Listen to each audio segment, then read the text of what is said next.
और इसी के साथ इस वक्त एक अहम खबर सामने आ रही है। आईपैक मामले में सुप्रीम कोर्ट में सुनवाई जारी है। सुनवाई शुरू हो चुकी है और लगातार वहां पर एक के बाद एक दलीलें जो हैं अब वो दी जा रही हैं। कोर्ट ने कहा है कि ये बहुत गंभीर मामला है, इसे देखना होगा। हम इस पर राज्य सरकार को नोटिस जारी करेंगे। ईडी ने कोलकाता पुलिस अफसरों पर आरोप लगाए हैं। बड़े पुलिस अधिकारियों ने जांच में बाधा डाली, ये ईडी का कहना था। ईडी ने पुलिस कमिश्नर को सस्पेंड करने की मांग की है। ईडी ने एक फ्रेश याचिका भी दायर की जिसमें उसने पुलिस कमिश्नर को सस्पेंड करने की मांग की। वहां के डीजीपी को सस्पेंड करने की मांग ईडी पहले ही कर चुकी है। और ईडी की ओर से एसटी तुषार मेहता की दलील सामने आई है। एसटी तुषार मेहता ने कहा कि बंगाल में ऐसा पहली बार हुआ जहां पर जब ये 8 जनवरी की हम आपको तस्वीर दिखा रहे हैं। 8 जनवरी 2026 का ये पूरा मामला, जहां से ये पूरा मामले की शुरुआत हुई, वो हम आपको तस्वीर दिखा रहे हैं कि किस तरीके से जब 8 जनवरी को ईडी ने आईपैक पर छापा मारा। और ऐसे में ईडी का कहना है कि जब वो मुख्यमंत्री और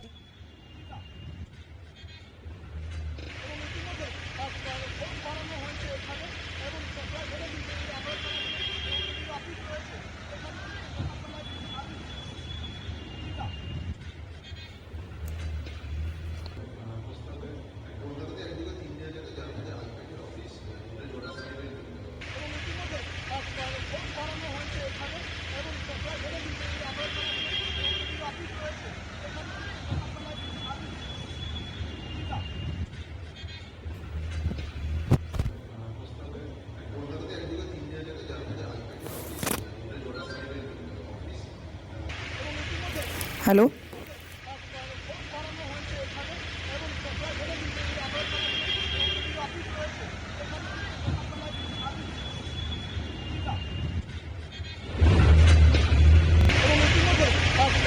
कोर्ट में आर पार की लड़ाई देखी जा रही है। ईडी वर्सेस ममता सरकार और आईपैक रेड मामले में सुप्रीम कोर्ट में सुनवाई जारी है। लगातार सुनवाई जारी है, एक के बाद एक दलीलें दी जा रही हैं। ईडी की याचिका पर सुप्रीम कोर्ट में सुनवाई हो रही है। आपको दो तस्वीरें दिखा रहे हैं। पहली तस्वीर 8 जनवरी 2026 की, जहां से ये पूरा विवाद शुरू हुआ जब ईडी ने कोलकाता में आईपैक के ऑफिस और उसके डायरेक्टर प्रतीक जैन के घर पर छापेमारी की।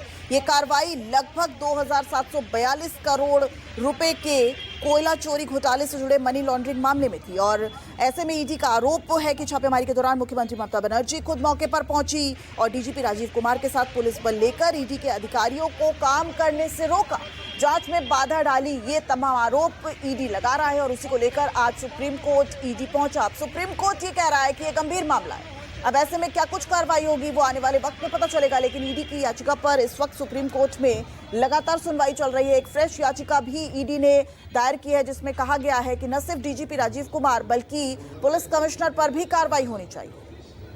और ईडी की ओर से एसटी तुषार मेहता की दलील भी सामने आई है। उन्होंने कहा कि बंगाल में ये पहली मर्तबा देखा गया कि जब ईडी कोई कार्रवाई करने पहुंची, ऐसे में उस राज्य की मुख्यमंत्री डीजीपी के साथ वहां पहुंच जाती है और वहां से वो तमाम दस्तावेज और लैपटॉप्स को जब्त कर लिया जाता है जिसको ईडी खंगाल रही थी, जिसका इन्वेस्टिगेशन करना चाहती थी। और वहीं आईपैक मामले में सुप्रीम कोर्ट में लगातार सुनवाई जारी है। आईपैक मामले में ईडी की सुप्रीम कोर्ट में एक नई याचिका भी आज दाखिल हुई है। ईडी ने कोलकाता पुलिस अफसरों पर गंभीर आरोप लगाए हैं। बड़े पुलिस अधिकारियों ने जांच में बाधा डाली, ये ईडी का बड़ा आरोप है। ईडी ने पुलिस कमिश्नर को भी सस्पेंड करने की मांग की है। दो तस्वीरें आपको दिखा रहे हैं 8 जनवरी 2026 की, जहां से ये पूरा विवाद शुरू हुआ जब ईडी की टीम पहुंची थी आईपैक के दफ्तर में। और उसी वक्त जब वहां पर छापेमारी चल रही थी, ईडी का आरोप है कि पश्चिम बंगाल की मुख्यमंत्री ममता बनर्जी डीजीपी राजीव कुमार के साथ वहां पहुंची और जांच में बाधा डाली। और दूसरी तरफ पश्चिम बंगाल की मुख्यमंत्री ममता बनर्जी जो साफ तौर पर ईडी पर आरोप लगा रही हैं कि वो ये सब राज्य में होने वाले विधानसभा चुनावों को प्रभावित करने के लिए कर रही है। तो सुप्रीम कोर्ट में ये लड़ाई लगातार जारी है, ईडी वर्सेस डीडी की ये लड़ाई, और सुप्रीम कोर्ट में सुनवाई जारी है। और वहीं अब लगातार दलीलें सुप्रीम कोर्ट में इस वक्त दी जा रही हैं। एसटी तुषार मेहता की तरफ से दलील सामने आई। उन्होंने कहा ईडी की कार्रवाई में सीएम ममता बनर्जी ने बाधा डाली है। ऐसा पहली मर्तबा हुआ है कि ईडी की जांच में राज्य सरकार द्वारा बाधा डाली गई।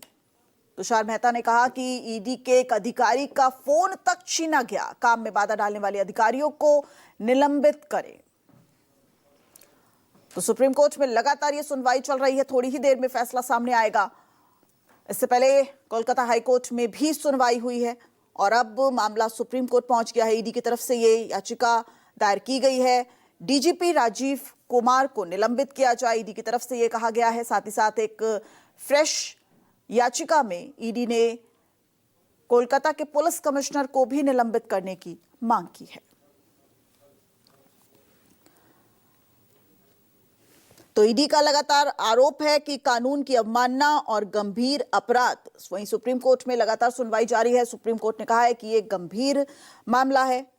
ईडी का कहना है कि जब वो कोलकाता पुलिस कमिश्नर थे तब उन्होंने मुख्यमंत्री के साथ धरना भी दिया था। अब डीजीपी के पद पर वो फिर से जांच में बाधा डाल रहे हैं। ईडी ने सुप्रीम कोर्ट को सीबीआई को एफआईआर दर्ज करने और जांच के निर्देश देने की भी मांग की है। साथ ही राज्य सरकार, मुख्यमंत्री, DGP Rajeev Kumar, Kolkata police commissioner Manoj Verma और अन्य के खिलाफ कार्रवाई की अपील की है।